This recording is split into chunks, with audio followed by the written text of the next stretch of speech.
Let's talk about fight or flight. Oh man, listen, I'm not sure who this Josh Harnett guy is, but let me tell you, kid's got some moves.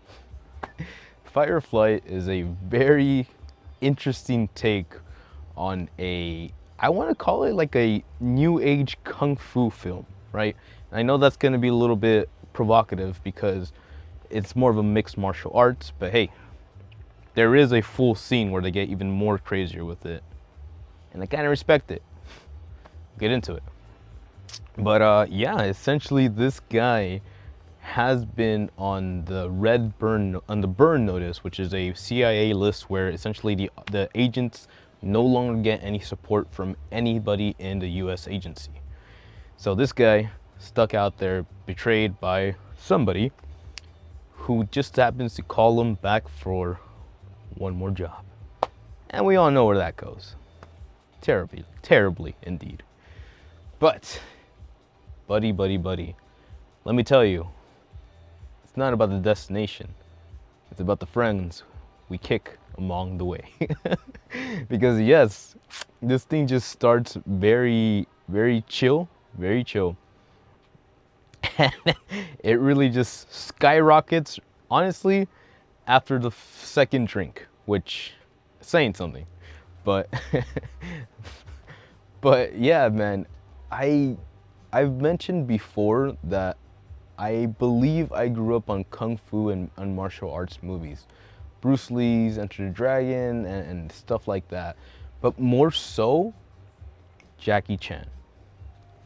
Jackie Chan, oof, was the fucking homie back in the day, man. And if anybody was out there watching WB, Kids WB, I believe the series, the Block channel, had the Adventures of Jackie Chan, or Jackie Chan Adventures, which is another touchstone, which kind of like helps make that guy's career like feel more impactful, right? Because not only was he out there doing sick ass stunts and obviously doing the martial arts work for his films IRL, but there was also a cartoon version of him that kind of provided a sense of like, oh, you got to be quick, you got to move fast. Um, so stuff like that has always been a huge inspiration to me when it comes to just, staying in the loop. You gotta keep yourself protected, and it shows, because when you are put in a plane full of assassins who are out there trying to find one person, you best believe egos are gonna get in the way. And fortunately for us, the viewers, we have amazing choreography.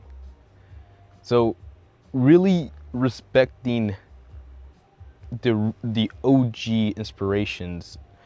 Whenever I watch anything that has to do with like choreography or martial arts, I am locked the fuck in. I'm seeing them block everything and how they turn around to like flip around and like make sure they can make an opening so they can do the strike.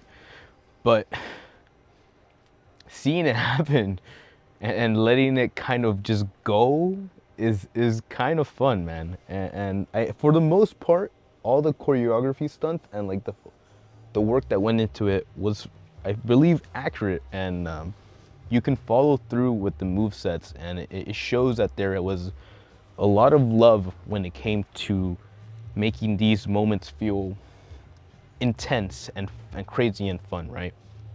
So that's there.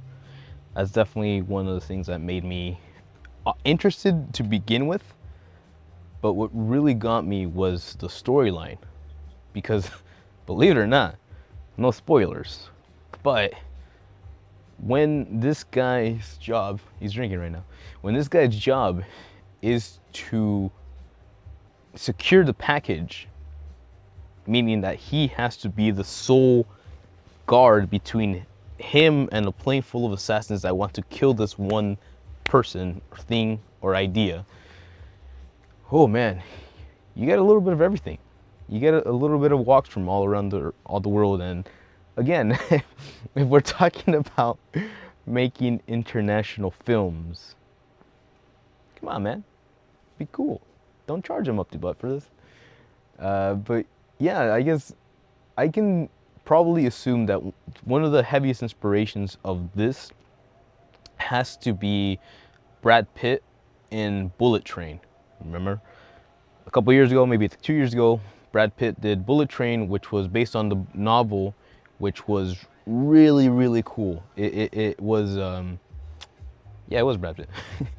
Surviving in a bullet train in Japan. And this is around the time when Japan kept on becoming more and more popular in terms of like, you know, social media and everybody wanting to fucking go to Japan and all that shit. But I'm sorry Japan. The American tourists fucked us up. But it's interesting to see that we started with Japanese inspirations in this one. There's certain Japanese, like, you know, architecture and styles in there, but the plane is supposed to be, I believe, like some kind of other Chinese thing, because, oh, I think they came from Taiwan or something like that. So it's a Chinese plane, but they have Anyways, the point being is that I can see them going like, oh, more Asian Pacific stuff and or Asian cultures and inspirations coming into what I would consider an American film, right? So again, how are these terms gonna fucking work? And I really hope they don't, because seeing them work together, I think, was really damn cool. And it gave us a very not, like, fresh cast members, right? I mentioned I'm not really sure who this Josh Hornets guy is, but he seems pretty damn cool. And then everyone else that like just showed up in the film that I had no idea who they are just did a great job doing their part. So good shot to everybody who did their part. There are no small actors, it's all good. But there are a lot of dead people in that plane now. So, and to finalize it, oh, from the producer of John Wick. There you go. That's why it's so bombastic. There you go. And you get scenes like this. So, pretty cool. I think. Did it just switch? Okay. Nah. Oh. So kind of interesting. I liked where they went with this. Admittedly, they go a bit too far at certain points. There is a chainsaw scene, and it's about as what you would think. But I feel like the film does enough to get us settled into the point where, like, okay, now we're going extra gory on this, which I'm not one for gore. I don't need it. It doesn't bother me too much if it is just kind of like blood for the sake of blood. I just see that as like a fountain or a chocolate fountain or whatever. But thankfully, even though they don't go too gorific on the side, there are a few scenes where they're like, oh shit, that actually, you can understand why that would really suck. But for the most part, it's not glorified killing as it is much more of a like, ah shit, he's having a funny moment, and killing people in this universe is funny. So don't take it too seriously, please. But if you are interested in a fairly well choreographed, very fun, very fun, I can't stress that enough. This film just hits with the jokes, doesn't stop. The main actor, the main lead, Josh, is hilarious when he has to like just be an asshole about things. Kind of reminds you of somebody we know. But I think it really did a great job. And I'm gonna go ahead and spoil it for you real quickly. We're not done yet. Sequel time, baby. So hey, look forward to more fun, action, bombastic moments from this nice young guy. He looks like a cool dude, and I hope that his career goes well. He's a new John Wick in town, and he's gonna go kill people left and right. So one thing that I did want to kind of like bring into is that even though like the film is very funny in terms of like, oh, people are dying. Ah. It actually gets very like it fucking locks in when it comes to why they want to kill that one person. Because essentially, right, this one person created a supercomputer. You understand where I'm going with this, right? A quantum computer. And that's the reason why they want to abduct this person, quote unquote, rescuer, so, you know, they can have the asset. But let me remind everybody right now, Microsoft has just produced a quantum computer.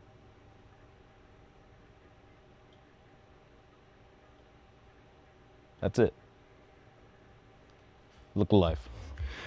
But hey, if you like that, and if you enjoyed it, please leave a like, subscribe, and hopefully you can have a chance to go watch this. Please let me know if you did. Leave a comment down below. Let me know what you thought of the film. Was it too much gore? I don't know yet. I need someone else to validate if it was too much or not much. But hey, let me know what you thought about it. Let me know if you're excited for a continuation or if you feel like maybe this is not what should be happening right now. But interesting things, and I really hope to see more of it in the future. But until then, thanks for watching. Ja. Matane.